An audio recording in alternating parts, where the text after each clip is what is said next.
Welcome to my channel Inkling. Let us have a look at a CA final direct taxation topic, that is alternate minimum tax from the chapter assessment of various entities. So, a question arises, why a different tax structure when a normal structure prevails? Reason is government has introduced various profit linked deductions in order to encourage people to invest in various industries, and people made use of the same and became zero tax companies or may end up paying marginal tax, which led to revenue loss to the government. And so alternate minimum tax was introduced.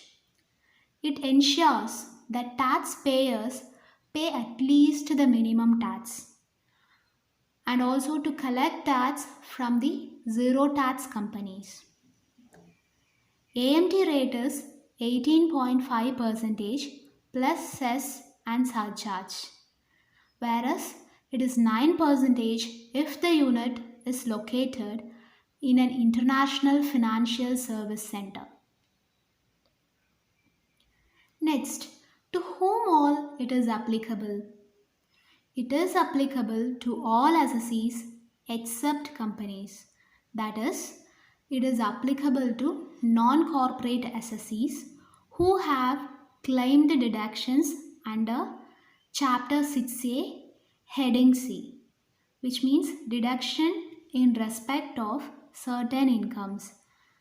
Then deduction under section 35 AD, that is capital expenditure incurred on specified businesses, and profit linked deduction under section 10 AA.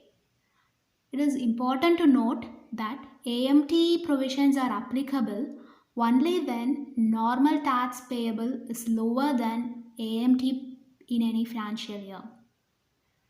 Then, to whom all it is not applicable? It is not applicable to non corporate assessees whose adjusted total income does not exceed 20 lakhs. Here we come across a new term, that is adjusted total income. What is adjusted total income and how it must be calculated? This is the pattern in which adjusted total income must be calculated. That is, take taxable income which is calculated as per normal provisions of Income Tax Act.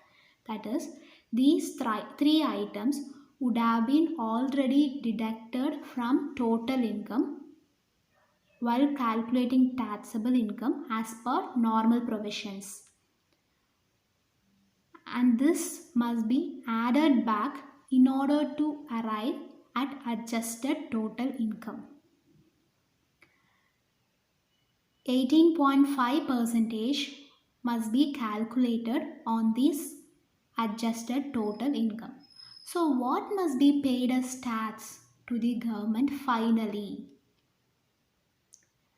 We have to make a comparison, that is compare tax liability as per normal provisions and AMT liability at 18.5 percentage on adjusted total income. Whichever is higher must be paid as tax to the government. Then comes AMT credit. What does it mean? In case if you are paying more than normal tax liability, you can take that amount as credit for a period of 15 years and set off with the tax liability in the subsequent years. Sounds good, right? Yes. There also comes a reporting requirement. In case if AMT provisions are applicable to your entity, you must obtain a report from a chartered accountant in form number 29AC. That's all, guys. Thanks for watching my Ink Link.